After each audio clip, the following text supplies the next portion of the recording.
বৃন্দাবনে দুই কৃষ্ণ। তাই চলুন এই লীলা আজকে আমরা আস্বাদন করব। মধুময় শ্রীধাম বৃন্দাবনে রাধারানী আমার অট্টালিকার উপরে বসে আছেন। কেন না কৃষ্ণ দর্শন করবেন বলে, কৃষ্ণ দর্শন করবেন বলে আজ আমার রাধারানী অট্টালিকার উপরে বসে আছে। তো মায়েরা যারা যারা কীর্তন শুনতে বসেছে সবার প্রথমে একটা কথা বলে রাখি, দেখবেন অনেক জায়গায় বলে থাকি যে রাধা মানে একজন সাধারণ মেয়ে আর কৃষ্ণ মানে একজন সাধারণ ছিল, তাই না? বলে না যে তোমাদের রাধা কৃষ্ণ প্রেম করেছিল, কই তার বেলায় দোষ নেই, আর আমরাই প্রেম করলে যত জ্বালা, বলেন? হ্যাঁ, বলে তোমার ভগবান শত শত গোপী নিয়ে রাসমঞ্চে নৃত্য করেছিল, কই তার বেলায় দোষ দেখতে পাচ্ছ না, আর আমরা যদি একটা জায়গায় 5টা বিয়ে করে ফেলি তাতে সমস্যা, বলে না? তাহলে বলে আমার ভগবান এটা করেছে সেটা লক্ষ্য করছো, আমার ভগবান তো আরো কত লীলা করেছে, কই সেদিকে তো লক্ষ্য করছো?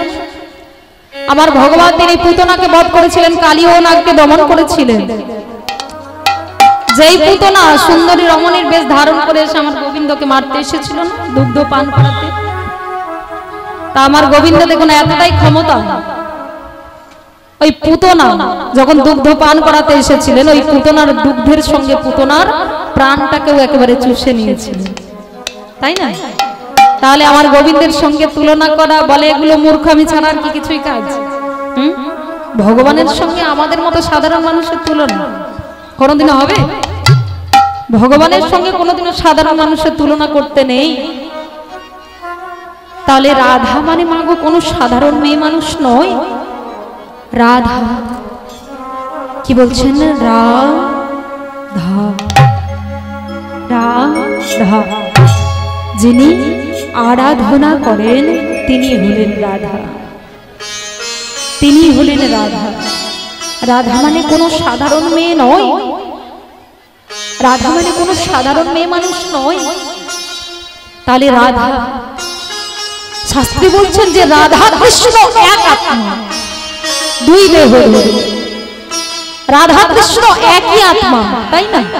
শুধু দেহটাই আলাদা কিন্তু আত্মা ছিল একই, আত্মা ছিল একই। এবারে যদি আপনারা অনেকে হয়তো বলে থাকবেন যে রাধা কৃষ্ণ এক আত্মা কি করে হয়, তাই তো? কি করে হয়? তাহলে তার একটুখানি প্রমাণ দিচ্ছে। রাধা কৃষ্ণ যে এক আত্মা, কি বলছেন? আমার গোবিন্দ যখন বৃন্দাবন ছেড়ে দ্বারকাতে চলে গেলেন, দ্বারকাতে ওখানে তিনি 16,108 গোপিনী দ্বারা সেবা পাচ্ছিলেন,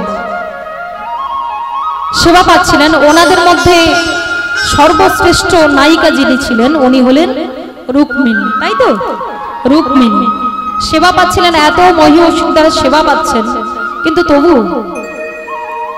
তবু আমার গোবিন্দ কিন্তু এক মুহূর্তের জন্য কোনোদিনও রাধারানীকে ভুলেননি, কোনো কিছুতেই রাধারানীর কথা তিনি ভুলতে পারেননি।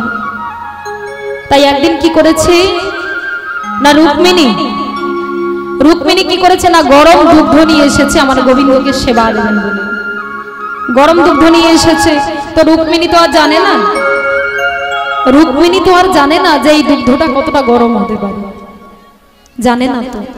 তাই কি করেছেন, ওই গরম দুগ্ধটা নিয়ে গিয়ে আমার গোবিন্দকে দিয়েছে। আর আমার গোবিন্দ কি করেছেন, গোবিন্দ তো এতটা বুঝতে পারেননি, তিনি কি করেছেন না সেই গরম দুগ্ধটা সেবা করেছেন। আর যেই সেবা করেছেন আমার গোবিন্দের জিহ্বাতে একদম ছ্যাঁকা লেগে গেল।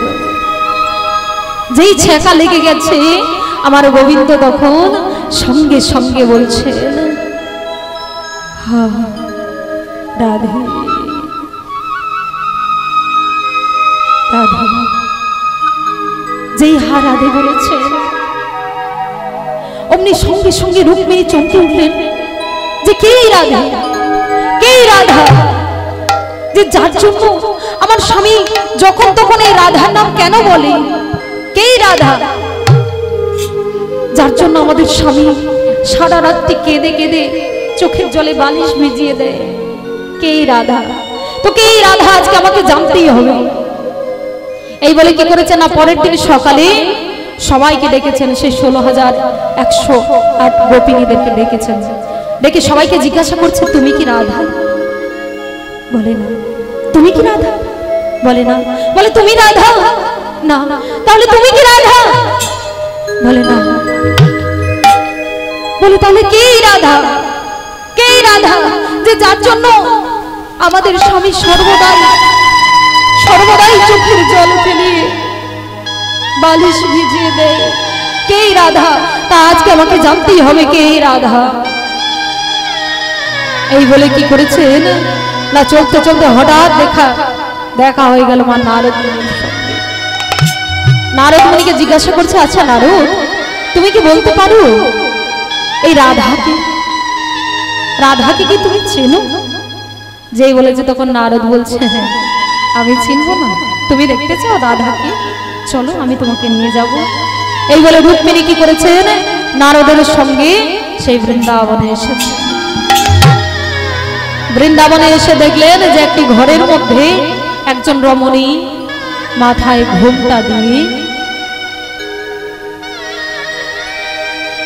ঘোমটা দিয়ে তিনি বসে আছেন। আর সর্বদাই তার মুখ দিয়ে একটাই কথা উচ্চারণ হচ্ছে, তার বলের দিয়ে একটাই কথা উচ্চারণ হচ্ছে, কৃষ্ণ কৃষ্ণ কৃষ্ণ কৃষ্ণ কৃষ্ণ কৃষ্ণ। আর যে এমন দৃশ্য দেখতে পেয়েছেন, রুক্মিণী তখন বলছে, এমন কৃষ্ণ প্রেম, এমন কৃষ্ণ প্রেম। তাহলে তুমি কি সেই রাধা?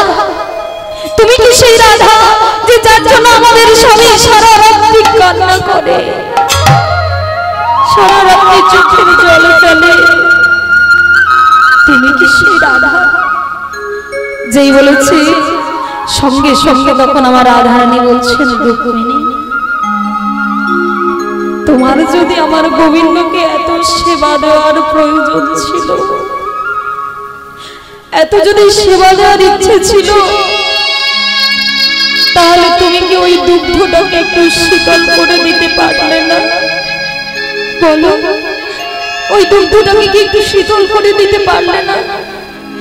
ওটা যদি একটু শীতল করে দিতে, তাহলে যে আমার গোবিন্দের এত কষ্ট হতো না, এত কষ্ট হতো না। আর যেই বলেছিল রুক্মিণী তখন চোখে উঠেছে, বলে কি আমি আমার স্বামীকে সেখানে সেবা দিলাম, আর ইনি এখানে বৃন্দাবনে বসে, ইনি জানতে পারলেন কি করে? ইনি কেমন করে জানলেন? বলে আমি আমার স্বামীকে সেখানে সেবা দিয়েছি, আর তুমি এখান থেকে বসে সবকিছু জানতে পেরে গেল কি করে? তুমি এখানে বসে বসে কি করে জানতে পারলে? যেই বলেছে তখন আমার রাধারানী বলছে, রুক্মিণী দেখবে আমি কেমন করে জানতে পেরেছি। এই বলে রাধারানী যেই তিনি জিহ্বাটা দেখিয়েছেন, মাগো জিহ্বাতে দেখতে পেলেন আমার গোবিন্দের যে জায়গায় ফুসকা পড়েছে, গরম মুক্ত সেবা করে আমার গোবিন্দের যে জায়গাটায় ফুসকা পড়েছে, ঠিক সেই জায়গাটায় আমার রাধারানীরও ফুসকা পড়ে গেছে। আর যে এমন দৃশ্য দেখতে পেয়েছে, সঙ্গে সঙ্গে রুক্মিণী ছুটে গিয়ে রাধারানীর দুটো চরণ জড়িয়ে ধরে বলে, ওগো রাধে,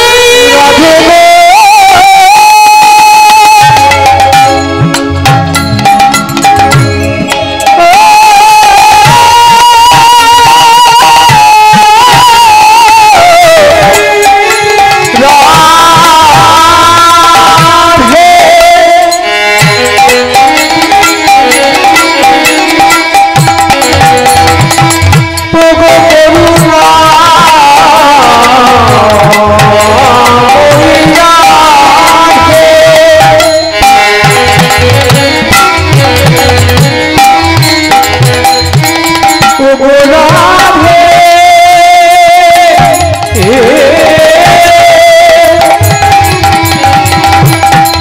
ওগো প্রেমময়ী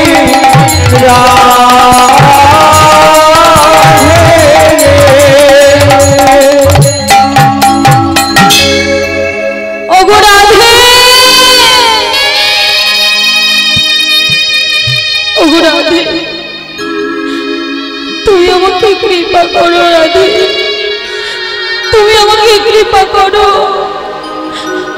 আমি যেন কৃষ্ণ বলে কাঁদতে পারি রাধে, আমি যেন তোমার মতো কৃষ্ণ বলে কাঁদতে পারি, আমি যেন তোমার মতো কৃষ্ণ বলে কাঁদতে পারি, আমি যেন তোমার মতো কৃষ্ণ বলে কাঁদতে পারি।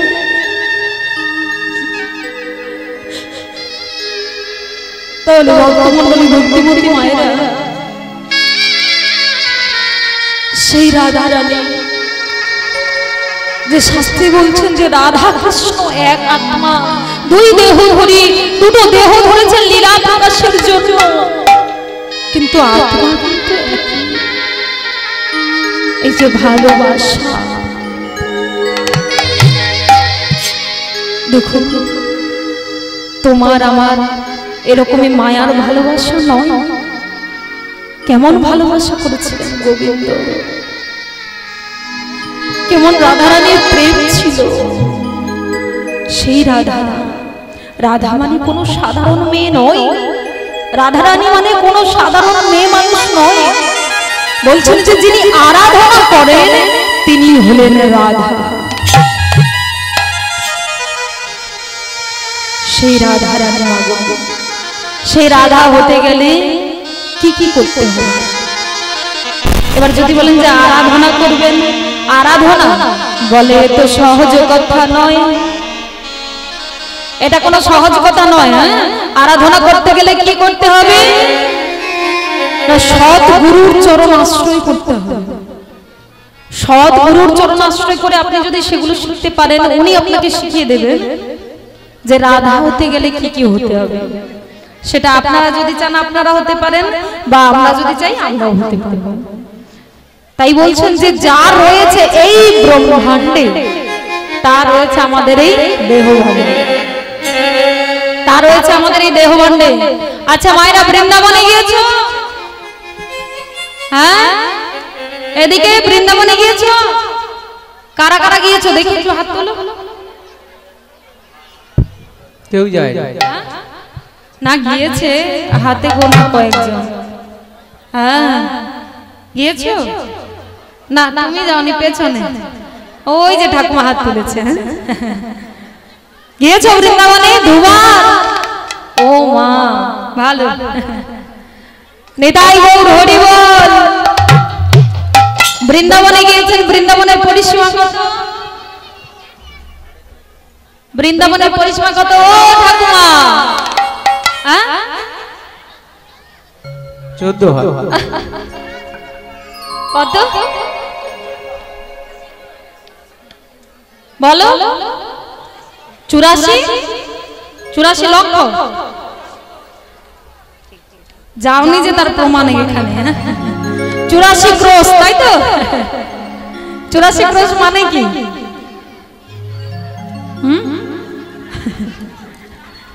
ঠিকই বলেছে। নিতাই গৌর হরি বল, হরি বল। 84 ক্রোশ, তাই তো?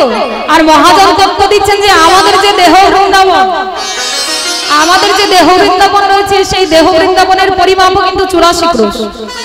মেপে দেখুন 3.5 হাত, 3.5 হাত মানে 84 অঙ্গুলি, তাই তো? 84 অঙ্গুলি। তো আমাদের এই যে দেহ বৃন্দাবন রয়েছে, এই দেহ বৃন্দাবনে কিন্তু সবাই রয়েছে, রাধারানী, আয়ান, জটিলা, কুটিলা সবাই রয়েছে। তা তোমরা কি জানো আমাদের দেহের মধ্যে সবাই আছে? যদি জানো তাহলে বলবো না, এগিয়ে যাই, এগিয়ে যাই। হ্যাঁ, পরে তখন আগামীতে দেখা হলে বলে দেবে। দেখা হবে না,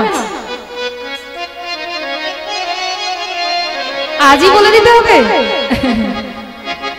আচ্ছা ঠিক আছে, একটু সংক্ষেপে বলে দিই। হ্যাঁ, সবকিছু কি বলছে যে সবার প্রথম আজকে জেনে নেব যে আমাদের দেহের মধ্যে যে আয়ান রয়েছে, আয়ানকে, আয়ান হলো অহংকার, আয়ান হলো অহংকার, তাই তো?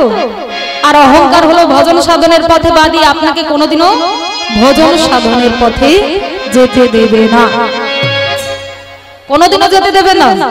তো আয়ান হলো অহংকার আর কাম হলো কুটিলা, কাম হলো কুটিলা।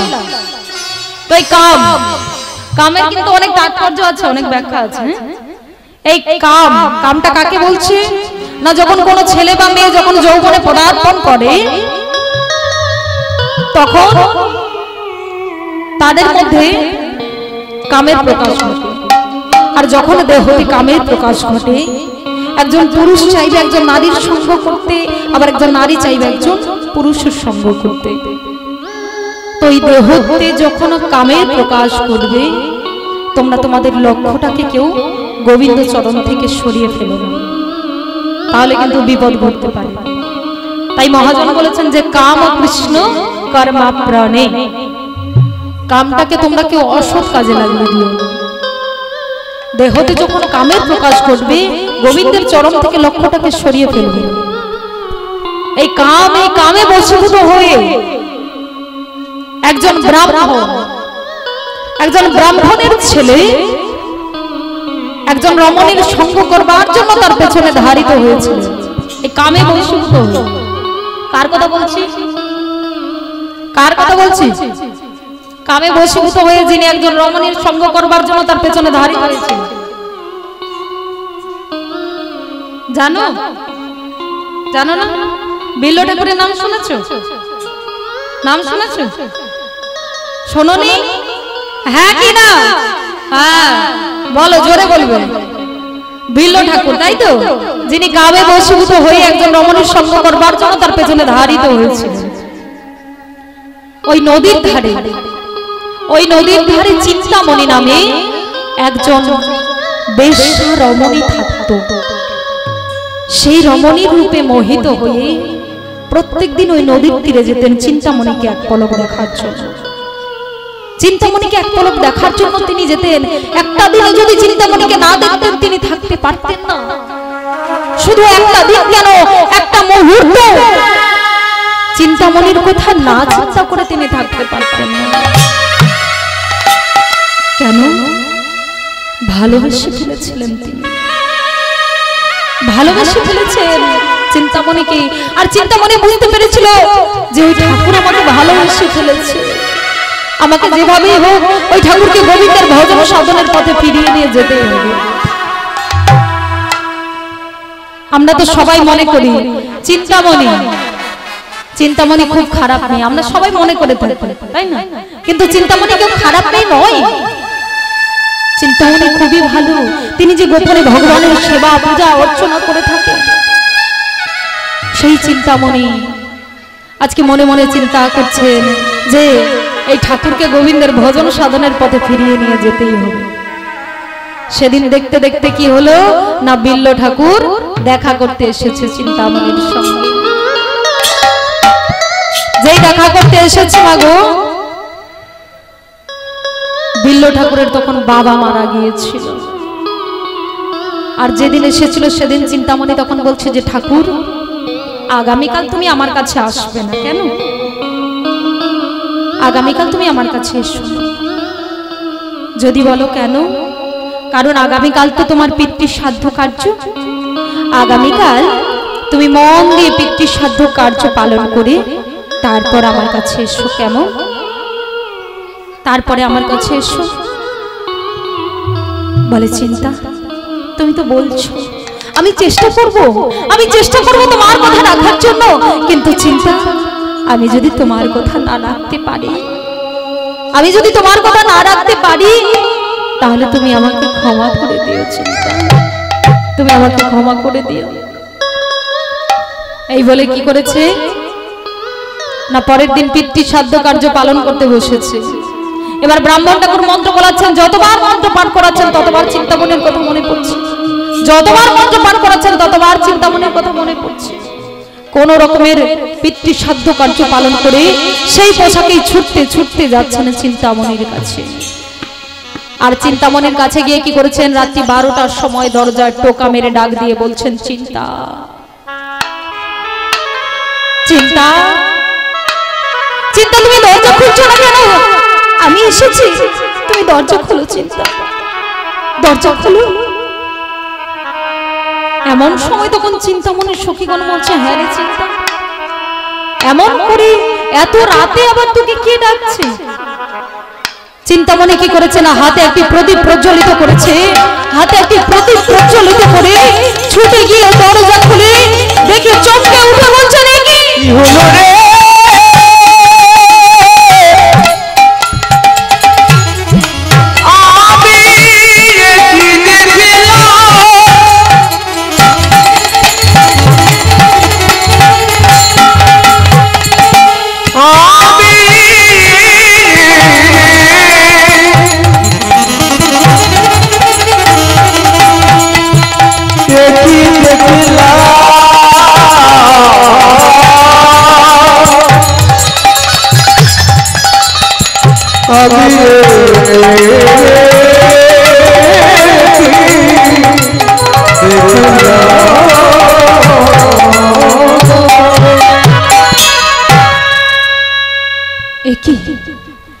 ঠাকুর, তুমি আজও এসেছো আমার কাছে? আজও এসেছো? কেন এসেছো আমার কাছে বলো? আমি না তোমাকে বলেছিলাম যে আজকের দিনটা তুমি আমার কাছে আসবে না? কেন এসেছো আমার কাছে? কেন এসেছো বলো? চলে যাও, চলে যাও এখান থেকে, যাও, চলে যাও, চলে যাও, আমার চোখের সামনে থেকে তুমি চলে যাও, চলে যাও এখান থেকে, আমি তোমাকে আর সহ্য করতে পারছি না, যাও, চলে যাও, চলে যাও আমার চোখের সামনে থেকে। বিল্ল ঠাকুর ছুটে এসে চিন্তামণির হাতটা জড়িয়ে ধরে বলে, চিন্তা, চিন্তা, বিশ্বাস করো চিন্তা, বিশ্বাস করো। আমি অনেকবার আজকে ভেবেছি যে আজ আমি তোমার কথা ভাববো না, আমি অনেকবার চিন্তা করেছি যে আজ আমি তোমার কথা চিন্তা করবো না, কিন্তু বিশ্বাস করো চিন্তা, আমি পারিনি চিন্তা, আমি পারিনি একদম, আমি তোমার কথা না চিন্তা করে এক মুহূর্ত আমি থাকতে পারিনি চিন্তা। তাই চিন্তা, চিন্তা, তুমি আমাকে এইভাবে তাড়িয়ে দিও না চিন্তা, আমাকে এইভাবে তাড়িয়ে দিও না। এইখানে মায়েদেরকে বলছি আমি, যারা হরিবাসরে বসে আছো চুপ করে বসো, হ্যাঁ, আর যারা প্রসাদ পেতে যাবে তারা এমনি চলে যাবে, হ্যাঁ, পাশের জনকে ঠেলা মেরে ডাকার কোনো প্রয়োজন নেই, ঠিক আছে? যান, প্রসাদ পেয়ে আবার আসুন, কিন্তু পাশের জন যিনি শুনছেন ওনাকে মানে ব্যাঘাত দেবেন না কৃষ্ণ নাম শোনা থেকে, ঠিক আছে? এত কথা বলছেন এখানে, কথাগুলো শুধু কানে বাজছে এখানে, আপনারা এত যদি কথা বলেন আমি গাইবো কি করে? গাইতে পারছি না, এত কথা বলছে এখানে। আপনারা যাবেন, প্রসাদ পেয়ে চলে আসবেন, যে যা চুপি চুপি চলে যাবেন, ঠিক আছে? নিতাই গৌর প্রেমানন্দে হরি বল। জয় রাধে রাধে, হরে কৃষ্ণ, জয় নিতাই, জয় নিতাই।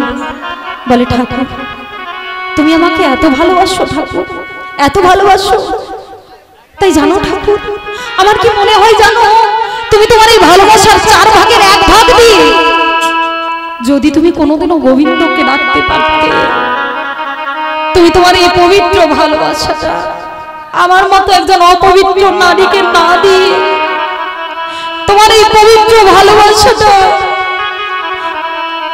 যদি গোবিন্দকে দিতে পারতে, তাহলে জানো আমার কি মনে হয় জানো, তুমি নিশ্চয়ই নিশ্চয়ই অনাদি রাধি গোবিন্দের একদিন ঠিক দেখা পাবে।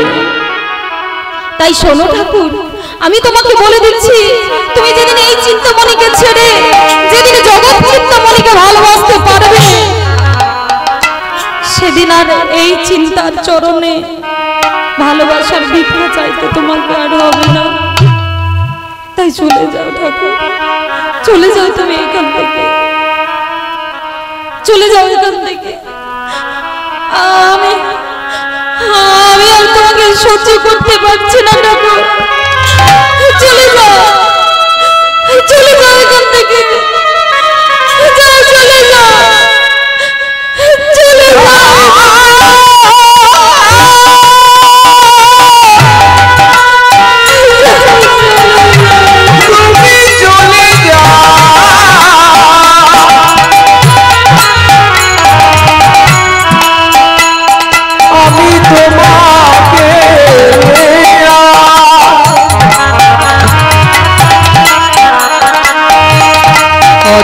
সহিতে পারে না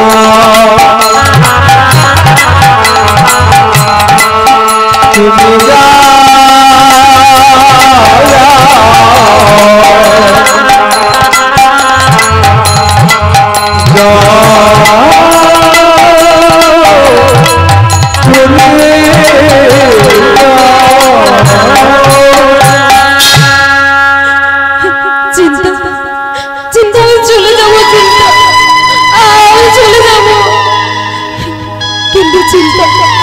তুমি আমাকে কথা দাও, কথা দাও, আমি যেদিন জগৎ চিন্তামণিকে ভালোবাসতে পারবো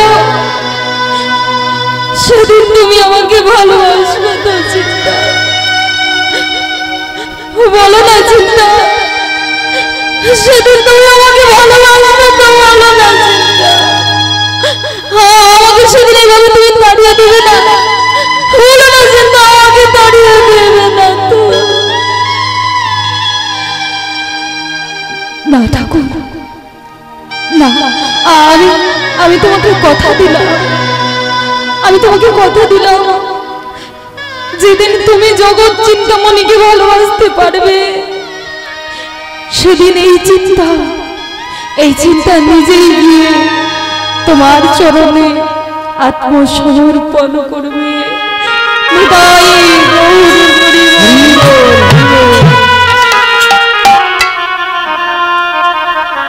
তাই দেখুন ভক্তমণ্ডলী, ভক্তিমতী মায়েরা, আজকালের দিনে বাবা এমন মেয়ে পাবেন কোনোদিন যে আপনাকে ভজন সাধনের পথে এগিয়ে দেবে? আজকালের দিনে এমন মেয়ে পাওয়া খুব মুশকিল। ভজনের পথে যাবেন, দেখবেন পেছন দিক থেকে টানার মানুষ অনেক থাকে, এগিয়ে যাওয়ার মতো মানুষ কেউ থাকেন না, যে আপনাকে এগিয়ে যেতে বলবে সেরকম মানুষ খুব কম আছে। তাই দেখুন চিন্তামণি যেই বলেছে বিল্ল ঠাকুর কোনো কিছু না ভেবে এক মুহূর্তের জন্য কোনো কিছু তিনি ভাবলেন না, সঙ্গে সঙ্গে বলছে যে চিন্তা আমি যাব, আমি বৃন্দাবনে যাব। কিন্তু চিন্তা বৃন্দাবনে যে যাব তার জন্য তো গুরুচরণ আশ্রয় করতে হয়। আমি যে গুরুচরণ এখন আশ্রয় করিনি, কিন্তু আমি গুরু পাবো কোথায়? আমি গুরু পাবো কোথায়?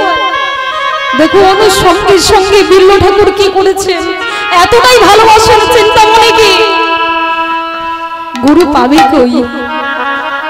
দেখুন চিন্তামণি যে দাঁড়িয়ে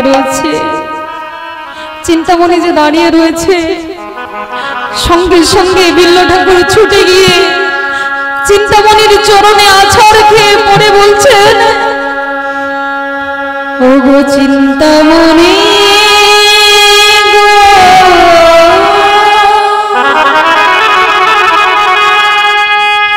তুমি আমায় কৃপা করো,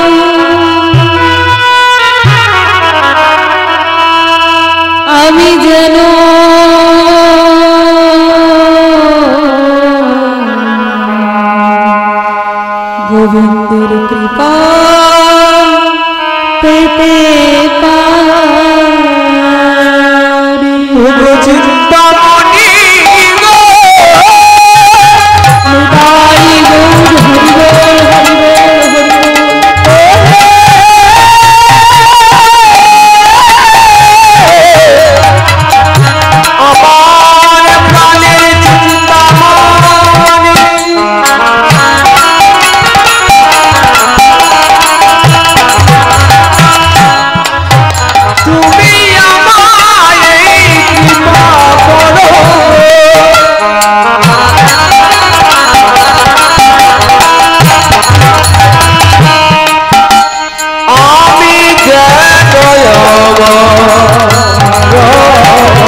দেখুন ভক্তমণ্ডলী, ভক্তিমতী মায়েরা, বিল্ল ঠাকুর এমন একজনের সঙ্গে ভালোবাসা করেছিলেন, এমন একজনকে ভালোবেসেছিলেন, যার জন্য কি করেছিলেন না তিনি গোবিন্দের কৃপা কিন্তু লাভ করেছিলেন চিন্তামণির জন্য। এমন মানুষের সঙ্গে আমরাও তো ভালোবাসা করি। আমাদের ভালোবাসাটা কেমন আর বিল্ল ঠাকুরের ভালোবাসাটা কেমন? প্রেম করো সবাই, প্রেম করেছো? হ্যাঁ, প্রেম করেছো? দেখি কারা কারা প্রেম করেছো, দেখি একটু হাত তোলো।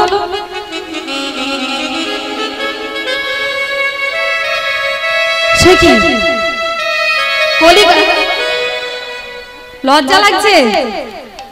লজ্জা লাগছে এই জন্য হাত তুলছো না? কলিকালের মানুষ হয়ে প্রেম করনি? তুই করেছিস? প্রেম করেছো? করনি? ওই দেখো কথা বলে না। বলো, প্রেম না করলে আজকে এখানে আসতে পারতাম? কি গো, প্রেম করেছো বলেই তো আজকে হরিবাসরে এসে বসেছো না? কার সঙ্গে প্রেম করেছো? তাহলে সেখানে গোবিন্দের সঙ্গে যদি না প্রেম হতো তাহলে এখানে হরিবাসরে আসতে? হ্যাঁ, তাহলে বলছো না কেন? ওনার সঙ্গে প্রেম আছে বলেই আজকে এখানে এসে বসতে পেরেছি, তাই না? আর আমরা দেখো এমন প্রেম করি, সে প্রেমের তুলনা দেওয়া যাবে না। নিতাই গৌর। তো যাই হোক মায়েরা, যেখানে ছিলাম, তাই আয়ান হলো অহংকার, কাম হলো কুটিলা, আর মায়া হলো জটিলা, এবং ভক্তি হলো আমার রাধা ঠাকুরানী। রাধা ঠাকুরানী, তো সেই রাধারানী আজকে অট্টালিকার উপরে বসে আছেন, কৃষ্ণ দর্শন করবেন। কেমন ভাবে বসে আছেন? আজি অট্টালিকা পুরী আবার বসিয়া কিশোরী ভাবিছেন শ্যামরূপ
আজ মধুময় শ্রীধাম বৃন্দাবনে বাসী রয়েছে।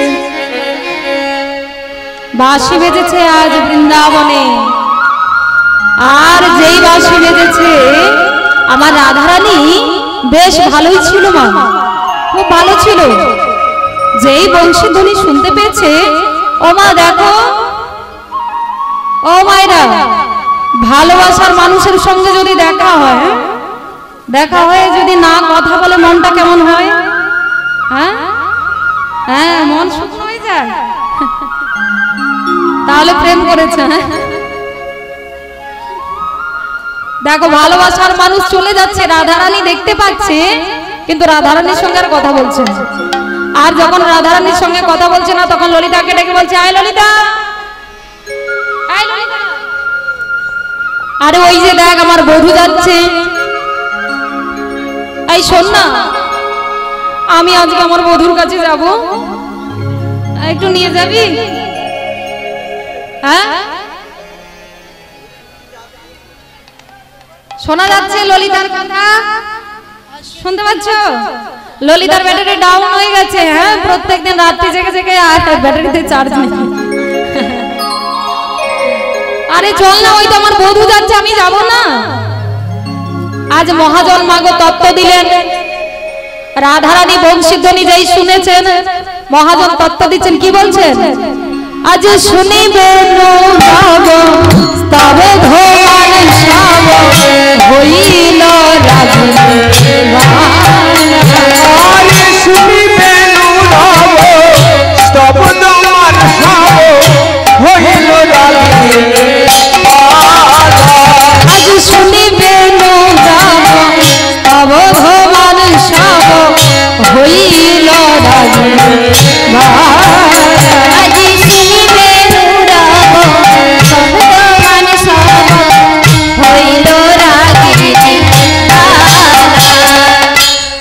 কি বলছে যে শুনিবেন রব স্তবধ মানসব হইল রাগিনী বাবা।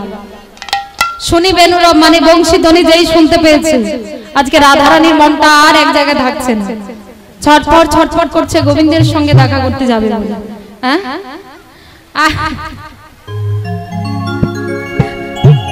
আর যেই যাবে বলেছে মাগো, তখন ললিতাকে ডেকে বলছে, এই ললিতা শোন না, একটা কথা বলবো। বলছি কি, শোন তাহলে। শ্যাম উঠে গেল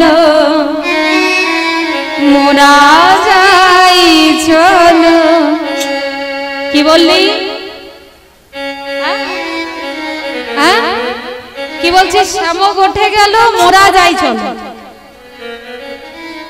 শ্যাম ঘটে গেছে, তুই যাবি? হ্যাঁ, আরে তুই না বাদিনীর ঘরের বউ? হ্যাঁ, আরে বাদিনীর ঘরে বসে বসে ভাবছিস যে তুই কৃষ্ণ দর্শন যাবি? যাবি? দেখো, লাজ লজ্জা কিছু নেই। হ্যাঁ, লাজ লজ্জা একদম নেই। বলছে শ্যাম ঘটে গেল মোরা যাই চল, ধরিয়া রাখালো বেশ। হ্যাঁ, এই শোন না, আরে চল না একটু, আমি আমার ওই যে দেখতে পাচ্ছি যে আমার বধূ চলে যাচ্ছে, আমি যাব আমার বধূর কাছে, আমাকে তুই নিয়ে চল। বলে এই তুই যাবি? এবার মা কি করেছেন দেখুন, আমার রাধারানীকে যখন নিয়ে যাবে না বলেছে, সঙ্গে সঙ্গে আমার রাধারানী কি করেছে না, অচৈতন্য হয়ে পড়েছেন। আর যেই অচৈতন্য হয়ে পড়েছেন, তখন ললিতার ডেকে বলছে, আরে এই রাধে কি হয়েছে? আরে তুই যদি এইভাবে চুপচাপ হয়ে যাস, তাহলে আমাদের দোষা কি হবে? তাই বল, বলে রাধে তোর কি হয়েছে? এই ললিতা চল না, আমি আমার বধূর কাছে যাব। আমি আমার ওই যে বধূ চলে যাচ্ছে, দেখতে পাচ্ছিস? ওই যে দাঁড়িয়ে পড়েছে, এবারে যাবে। ওই যে দাঁড়িয়ে পড়েছে, এবার চলে যাবে। আমার আর কিছু ভালো লাগছে না, আরে সব প্রসাদ শেষ হয়ে যাবে।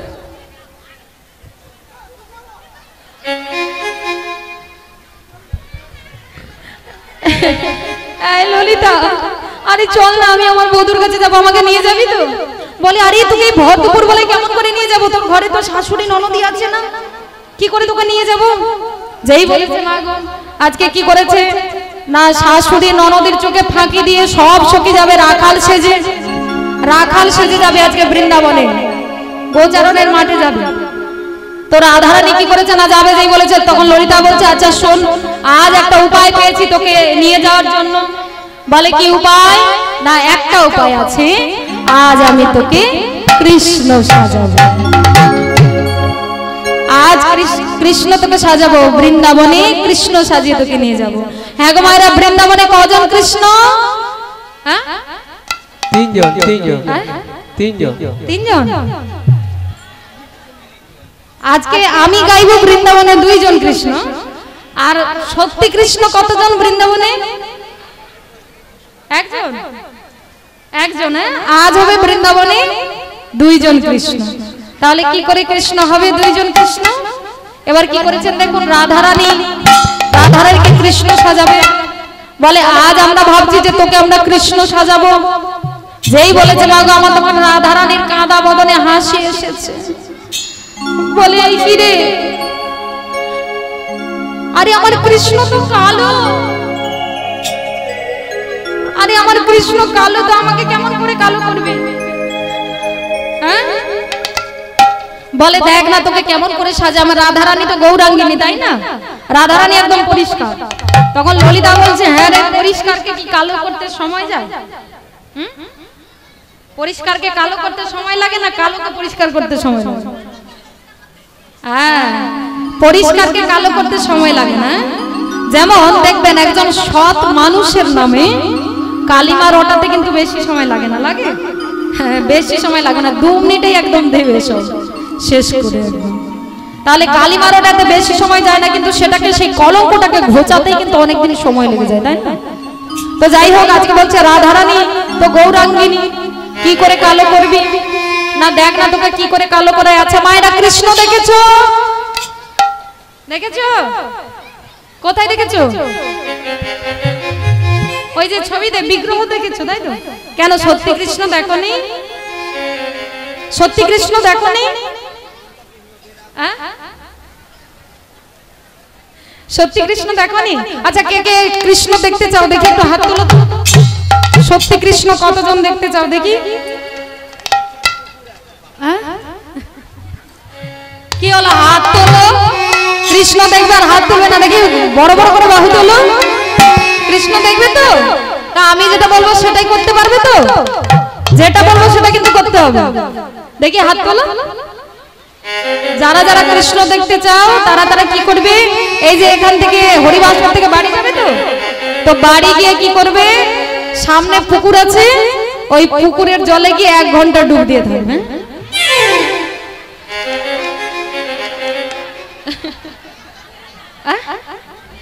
পুকুর নেই? এই তো সামনে আছে, এই তো সামনে না থাকলে এই তো এখানে আছে। তো জলে গিয়ে 1 ঘন্টা ডুব দিয়ে থাকতে পারবে তো?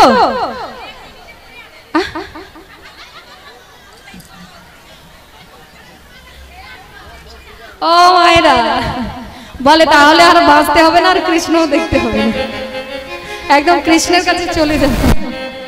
রাধে রাধে নিতাই গৌর হরি বল।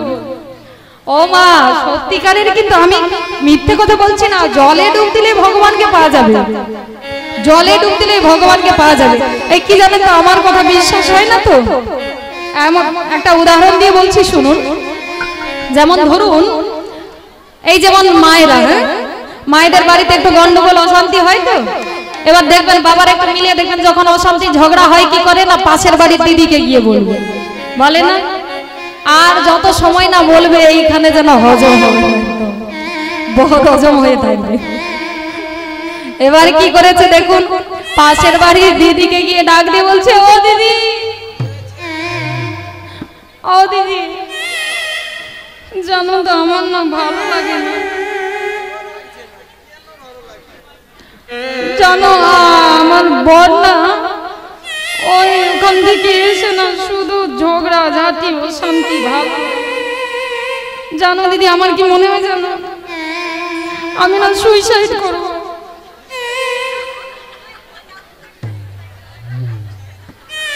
আমি সুইসাইড করব।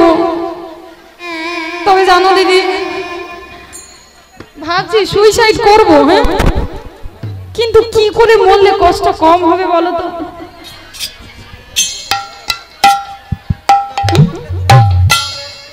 ভাবছি হ্যাঁ ভাবছি বিষ খেলে কষ্ট কম হয়।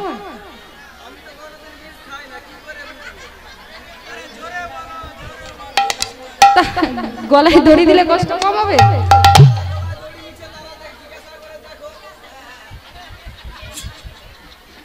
আমার ভালো লাগে না, ভাবছি যে কি করলে কষ্ট কম হবে, কি করে মরলে কষ্টটা কম হবে সেটা বলতে পারছিস না।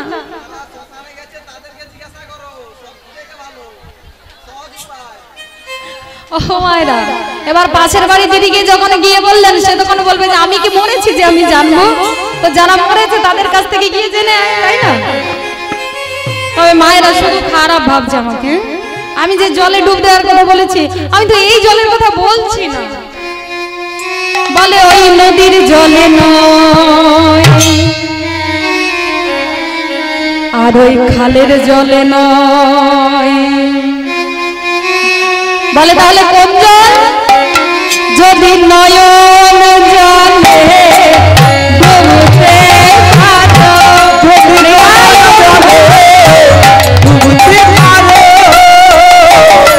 যদি নয়ন জলে ডুবতে পারো, যদি নয়ন জলে ডুবতে পারো, হা গোবিন্দ তোমার ভোলা বলে, যদি নয়ন জলে ডুবতে পারো, হা গোবিন্দ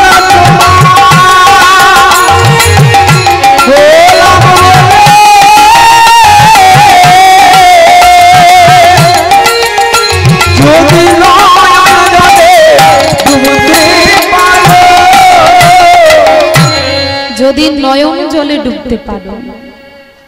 ওই যে বললাম, নয়নের জল দিয়ে কেউ যদি তাকে একবার ডাকতে পারে, একবার যদি তাকে বলতে পারে যে হে গোবিন্দ, এ জগতে আর আপন বলতে কেউ নেই, এ জগতে যদি কেউ আপন বলতে থাকে সে হচ্ছে তুমি, এ জগতে আর আপন বলতে কেউ নেই। আপনি এক ফোঁটা চোখের জল ফেলিয়ে দেখুন, আমরা ভাবি যে ভগবান হয়তো নবদ্বীপে আছে, পুরীতে আছে, মায়াপুরে আছে, তাই না, বৃন্দাবনে আছে, এই জন্য তো আমরা তীর্থস্থান দর্শন করতে যাই, তাই না? আপনি একবার নয়ন জলে ওই ঘরের এক কোণে বসে তাকে ডাকুন, দেখবেন তিনি বৃন্দাবন ছেড়ে, নবদ্বীপ ছেড়ে, মায়াপুর ছেড়ে আপনার কাছে চলে আসবে। আর ওই যে বললাম, পাশের বাড়ির দিদিকে গিয়ে সবকিছু বলো, তাই না? আমাদের মেয়েদের একটা স্বভাব, যতই কষ্ট হোক, যত যা কিছু ঘরে অশান্তি হোক, যায় কিছু, সেই অশান্তির কথা কোনোদিনও পাড়া প্রতিবেশীদেরকে বলতে নেই। পাড়া প্রতিবেশীরা আপনাদের অশান্তিটা সেটা আরো বাড়িয়ে তুলবে, বাড়িয়ে দেবে, মুখের কাছে বলবে যে আহারে মেয়েটার কি কষ্ট, কিন্তু যেই ওখান থেকে সরে চলে যাবে তখনই বলবে ঠিক হয়েছে, ঠিক হয়েছে, ওকে মেরেছে, ঠিকই করেছে, পেছনেই কথাটা বলবো। তো আপনার যতই কষ্ট হোক, পাশের বাড়ির দিদিকে নয়, আপনি শুধু তাকেই জানান, তাকেই জানাবেন। দেখবেন তিনি যদি চান আপনার স্বামী স্ত্রীর মধ্যে মিলন করিয়ে দিতে পারেন, তিনি যদি চান আপনার শাশুড়ি বৌমার মধ্যে মিল করিয়ে দিতে পারে, আর তিনি যদি না চান কোনো কিছুই সম্ভব হবে না। নিতাই গৌর হরি বল। তো যাই হোক, আজ আমি আমার বধূর কাছে যাব। বলে চল তাহলে তোকে কৃষ্ণ সাজাবো। বলে তাহলে কি করে সাজাবি? না দেখ না তাহলে কি করে সাজাই। এই বলে ললিতা কি করেছে মা, কালো করার জন্য কি করেছে, মৃগ মদ কস্তুরী দিয়া অঙ্গ কইল কালা, মৃগ মদ কস্তুরী দিয়া অঙ্গ হইল কালা, মৃগ মদ কস্তুরী দিয়া অঙ্গ কইল কালা, মৃগ মদ কস্তুরী দিয়া অঙ্গ কইল কালা।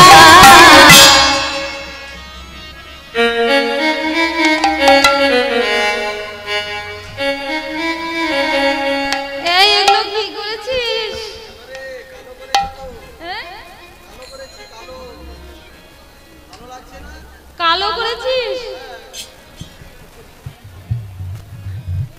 আরে কেন কালো করেছিস?